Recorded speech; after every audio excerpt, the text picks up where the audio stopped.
and welcome to the Pig and Whistle Tales from Azeroth. As always, here at the Pig and Whistle Inn in Stormwind, I go through a variety of subjects with regards to World of Warcraft. So grab a bottle or a pint, sit back and enjoy. This episode, we'll be going over a few of the newer things to come into WoW, like later on, within the Within and SOD and stuff like that. This includes hero talents, so all of the SOD changes. We'll be going into more detail and actually going through the actual post about it, and maybe a few at the end bits and bobs on the forums. But as always, we have the weekly news, which is Liskanoth, Zakali Elders and Aerostar are your world bosses for the week, located in Thaldraszus, Zaralak Caverns, that's the one, and Emerald Dream.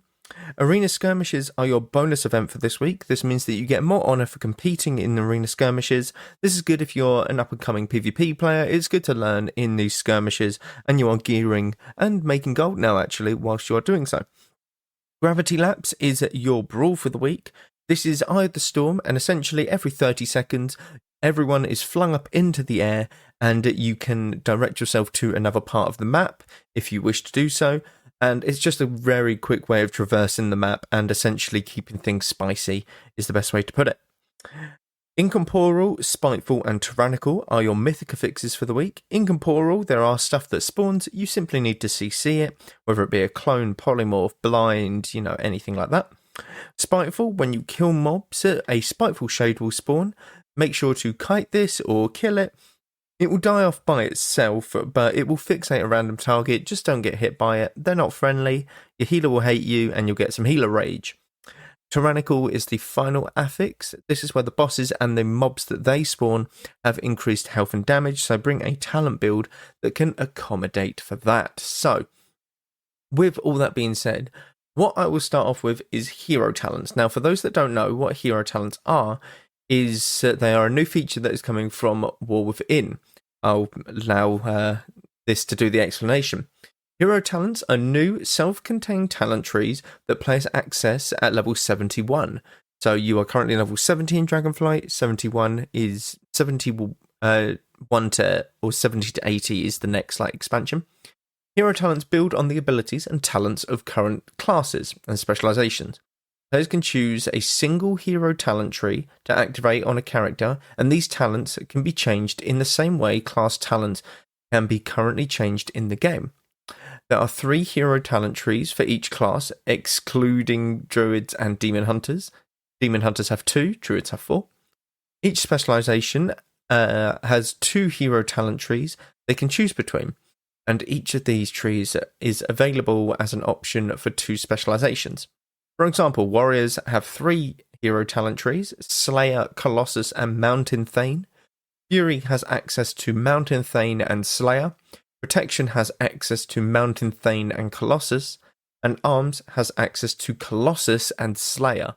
So it's very much, if you're a Fury warrior, you can be a bit more tanky and go into the protection tree. So you're a Fury protection warrior, and that is a Mountain Thane, or you can go for more damage, which is a Slayer, which is Fury and Arms Warrior, if that makes sense. So it's kind of a talent tree in between your specializations. There are 11 nodes in these talent trees. The first of these unlocks with the system at level 71, and you earn 1 talent point per level from level 71 to 80. So you get every talent in the tree by 80. Hero talents will have starter builds available, and your saved builds will save your hero talent choices as well, which is pretty good. What to expect from hero talents? Each hero talent tree has a keystone talent that introduces a core mechanic within the tree. This could be a new ability, or enhancing an existing ability or cooldown, or a new buff that you can trigger. The bottom talent of each tree is a capstone, as they call it. Talent that builds on the core themes of the tree or adds new power to the keystone. Each tree will offer or modify some class utility and include defensive bonuses that are useful to each specialization. We are aiming for all trees to be about equal in the amount of utility and defensiveness they provide. Trees for characters that can take on a tanking role may have some additional defense bonuses that will be less valuable to healers or damage dealers such as bonuses to tank talents or cooldowns. 3 or 4 nodes in each of the trees that will be choice nodes where you can choose between 2 options, which makes sense because you don't really want, if you want to be less tanky and do more damage, you obviously aren't going to take the tanky option. Hero talents are meant to add enough damage or healing throughput to be significant without being so important that these 10 new talents overshadow your current class and spec talent trees. Most hero talent trees add new visual effects to classes, both to communicate what they're doing and bring their class fantasies to life. However, these are not complete visual reworks. Your class and spec are still same at their core and will continue to come through, which is really, really good. I like that they're adding new visual effects. I think new visual effects are always one of the better things that they can add in WoW, because it being a 20-year-old game at this point, some of the effects are still lacking and some of them are really, really good, or could be definitely improved upon. How we chose hero talent concepts. Since we announced hero talents at BlizzCon, it's been great to see all the conversation and speculation surrounding the 39 hero talent titles. We'd like to share some of the thinking behind choosing these concepts. Each hero talent must be appropriate for both the spec that can use it. Some concepts build on overlaps in abilities or flavors between the 2 specs that can use, like Colossus Warrior, which is as mighty as Arms Warriors and as imposing as Protection Warriors. Others that create themes that are appropriate for both specs, like Fate-bound Rogues.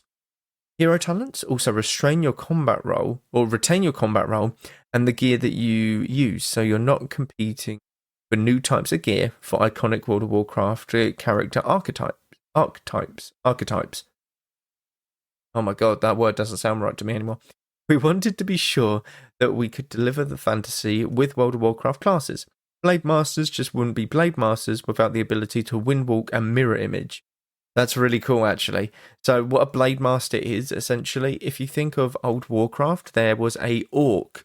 I forget his name, but he was a orc with like a polearm, and he had like a what would you call it? Like the Cursed Vision of Sargeras Mog. It's a blindfold. That's the word. Holy shit. A blindfold, and what he could do was essentially make mirror images and strike people with these mirror images. Kind of like a mage does, but just a melee version, which is really cool. But those abilities don't fit in a warrior's toolkit, which makes sense.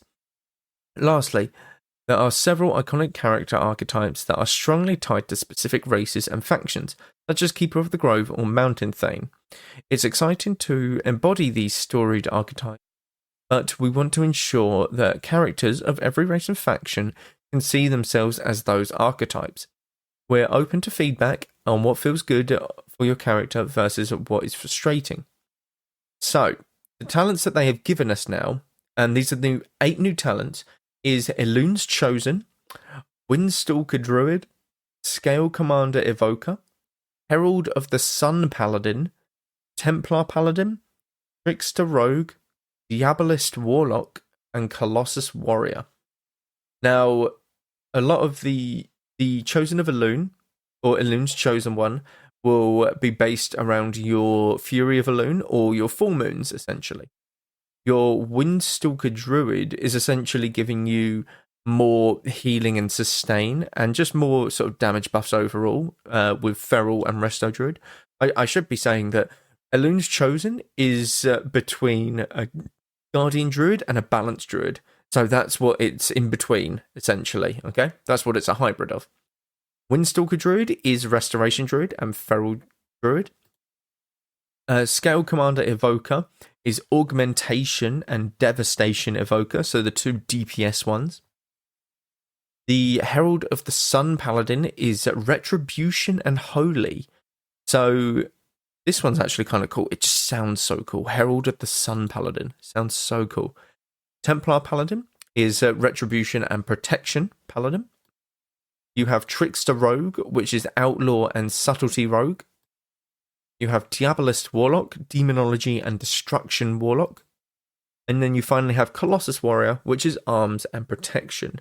Now, all of these are obviously going to have their own niche picks in certain situations. Some of them are going to be better than others, But ultimately, all of these hero talents aren't meant to change the way that you play your class. They are meant to enhance it. They are meant to make it look good. So I will give Elune's Chosen as a good example because I play a Druid myself.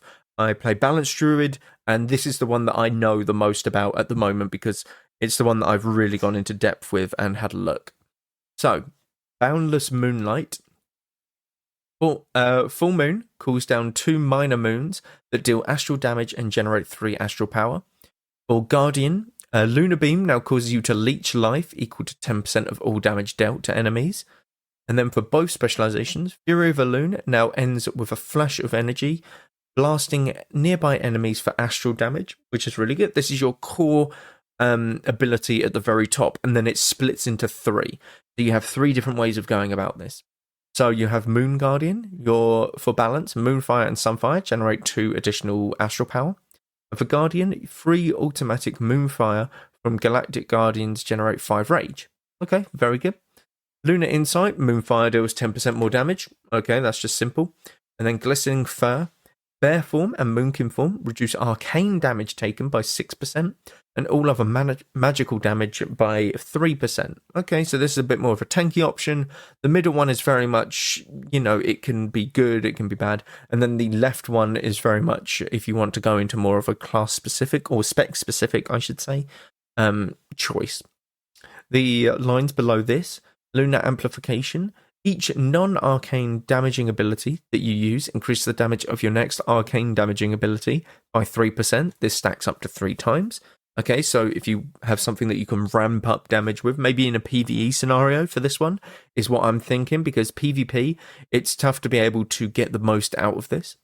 Atmospheric Exposure. Enemies damaged by Full Moon, Fury of Elune, or Lunar Beam take 4% increased damage from you for 6 seconds. This one's very much more PvP based because Fury of Elune is very good for a burst, and essentially what you want to do is send all of your burst when you've got the most modifiers up to increase your damage. So this one is very, very good. And then Moondust and Elune's Grace, these are a choice node. Moondust, enemies affected by Moonfire are slowed by 30%. Now, I cannot stress how good this is in PvP scenario. And then Elune's Grace, using Wild Charge in Bear form or Moonkin form, incurs a 3-second shorter cooldown. So you have a 12-second leap, essentially, is the best way to go about it. Below these talents are Stellar Command and Lunar Cooling. This is a choice node. So Stellar Command, increase the damage of your full moon by 15% for balance. Guardian, increase the damage of Lunar Beam by 30%. And for both, increase the damage of Fury of Elune by 15%. Or you can go for Lunar Cooling, which is Starfire, deals 40% increased damage to its primary target, but no longer triggers Solar Eclipse, which is a really weird one. I'm very curious to see how that one plays out as a balanced druid, because a lot of the times you are proccing a Solar Eclipse as a boomkin in PvP because you get your free Starfires, so very curious, and if that's going to be taken by PvPers. And then for Guardian, Thrash now deals arcane damage, and its damage is increased by 12%. That's really, really good. And I think that's really cool, to be honest. You're like an arcane bear almost. And then you have Light of Elune. Moonfire damage has a chance to cool down a Fury of Elune to follow your target for 3 seconds. This is really good, although in PvP you have the risk of it breaking CC. Generates 18 astral power or rage over its duration as well, which is obviously really good because astral power is your power bar that you use to build up and then send a lot of damage into. And then you have Astral Insight. This is all choice nodes, by the way. Incarn, Chosen of Elune, and Incarn, Chosen of Ursoc. Increase arcane damage from spells and abilities by 10% while active. And Convoke the Spirit's duration and number of spells cast increased by 25%. So I think the duration is currently 1 second, if I remember correctly. No, it's 2 seconds, and it's every 0.4 seconds you cast a spell. So by that maths, I think you get an extra 3 baby spells, something like that. Something along them lines, I think. This isn't bad. This might be very good depending on if it increases my Star Surge damage, which it should do because Star Surge is astral. So I think it takes inspiration from both arcane and nature damage when I'm in Incarn. So we'll see. Next one is Arcane Affinity. All arcane damage from your spells and abilities is increased by 3%. And your arcane abilities reduce the cooldown of Fury of Elune by 2 seconds, and the cooldown of New Moon by New Moon, Half Moon, and Full Moon by 1 second, which is very, very good. And that's actually kind of crazy now that I'm thinking about it, because you're spamming Moonfire on a lot of things. Oh my god. Yeah, this is crazy. You're going to have Fury of Elune just like every 10 seconds. Oh my god, I'm in love with this like hero talent stuff already. It's going to be great. And then the Guardian version is your arcane abilities reduce the cooldown of your Lunar Beam by 3 seconds. And then the bottom talent, which is the one that kind of rounds it all out and encapsulates it, Eternal Moon, further increases the power of boundless moonlight. So New Moon and Half Moon now cool down 1 minor moon. I have no idea what minor moons are and stuff. We'll just have to wait and see with it. For Guardian, your Lunar Beam increases mastery by an additional 8%, deals 30% increased damage, and lasts 3 seconds longer, which is really good. And then for both specializations, the Flash of Energy now generates 6 astral power or 6 rage, and its damage is increased by 50%. So you can kind of see that it's very much going on the basis of arcane damage, and you're being just an absolute nuisance and throwing moons down on people and using these lunar like spells and looks to basically blind people in arenas and PvE content. It's really, really cool. I absolutely love the idea of hero talents, especially with the Boomkin ones looking so good. All of the others look amazing as well, by the way. The Sun Paladin one looks incredible, and we really do have to test these. I can't wait for the alpha to come out. I think the alpha is very soon. There was a 10.2.6 patch that was theorized, with that little pirate flag, and then it's the War Within alpha. So I think we are a month or two away from the alpha, if that. I would love to see it at the end of this month. I think it would be amazing to see, and I need to try out these hero talents. Blizzard, if you are listening at all, please, can I just get a little bit of a sneak peek on that alpha? I would love it. It's absolutely amazing. But they are what hero talents sort of are looking forward to, or we're looking forward to in the War Within. I think they're going to be a massive game changer, and it's absolutely incredible. But let's hop back in time to Season of Discovery and Classic World of Warcraft. So, with Classic, I said that there are a few things that they are changing, and here are the few things. So, you have the XP buff and leveling. When we first concepted... this always bugged me. Concepted? I think it's conceived. Yeah, conceived Season of Discovery, we knew we wanted alts to be a major fixture of the experience, which is really good. And so we decided to add an XP buff, Discovery's Delight, into previous level bands at the beginning of each phase. This is great for existing characters that were not yet at the current level cap, or were new characters created after the phase changes, but if you went into phase 2 with several characters at level 25 already, it will be a little daunting to level them right now. We've been considering ways to help this over the past several days, and we've made adjustments to our existing plans. This is where they have upped the level of this. So starting next week, March 5th, the Discovery Delight XP buff will be enabled on all realms, increasing XP gains from level 1 to 39 by 100%. It's up from 50%, which is an immaculate buff. Alongside Discovery's Delight adjustments, we'll also be reducing the cost of normal racial mount and mount training by roughly half at level 40. These are not changes that are planned for level 60, by the way. Lastly, we'll also be increasing the base gold rewards from all quest rewards while players are level 1 to 39. This is impeccable from the Season of Discovery team. A lot of people might not like this because a lot of people are very much, but the journey's the whole point of Classic. This isn't Classic. If you want Classic, go to Classic Era. That's Classic. This is Season of Discovery. This is a sandbox mode where they can test stuff out and play around with everything. And I think that they are doing a very good job with it. I personally have not been playing Season of Discovery, But I think that it's a very good part of WoW.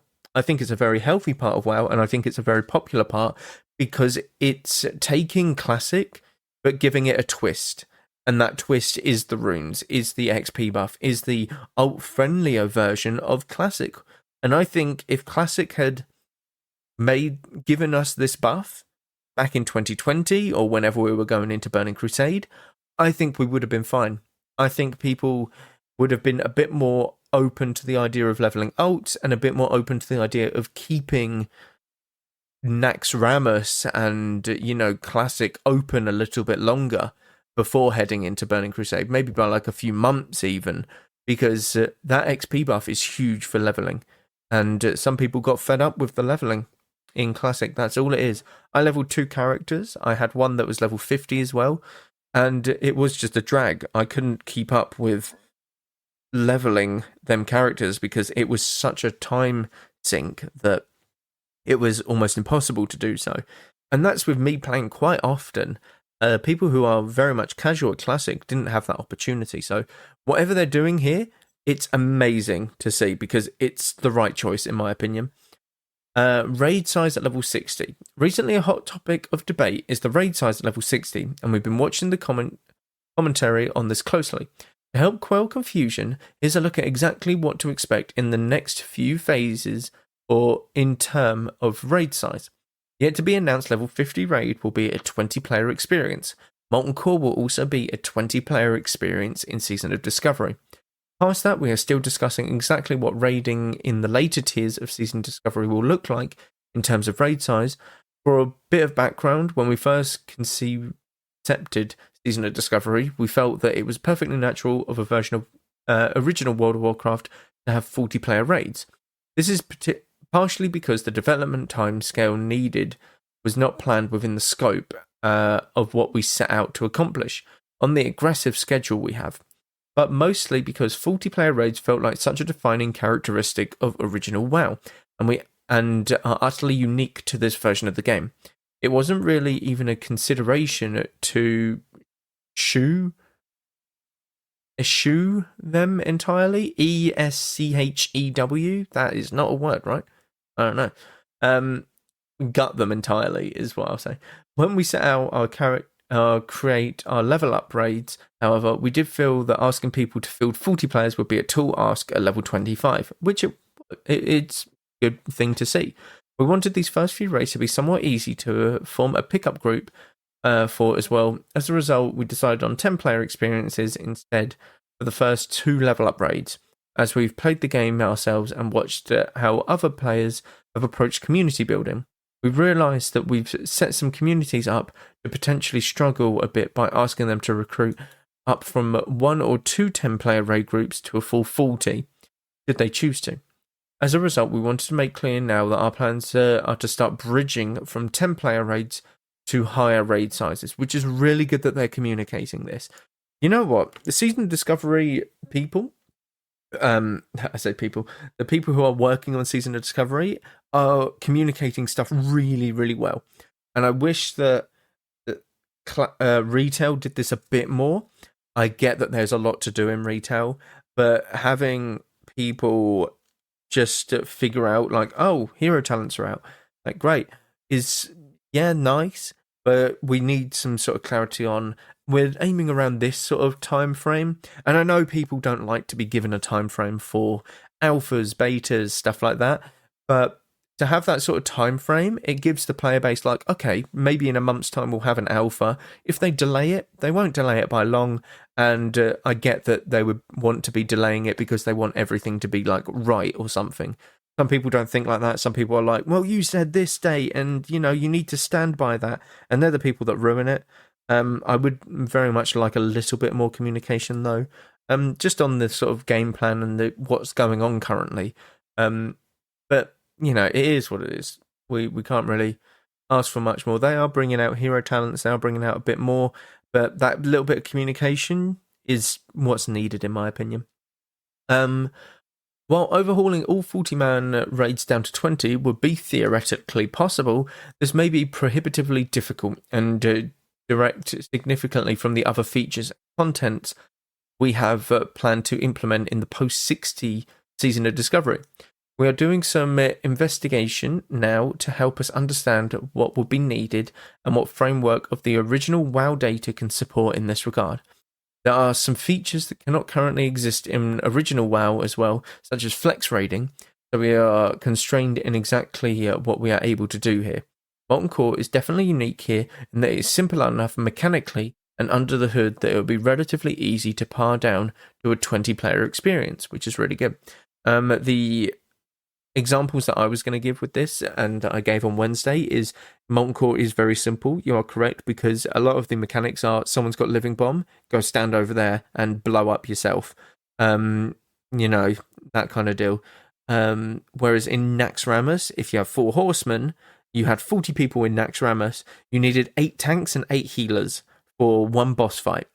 And this is because you get certain marks, and when you get a certain amount of marks, the next tank who doesn't have that mark runs in, taunts off, and the other person goes and stands in the middle and waits till the marks fall off.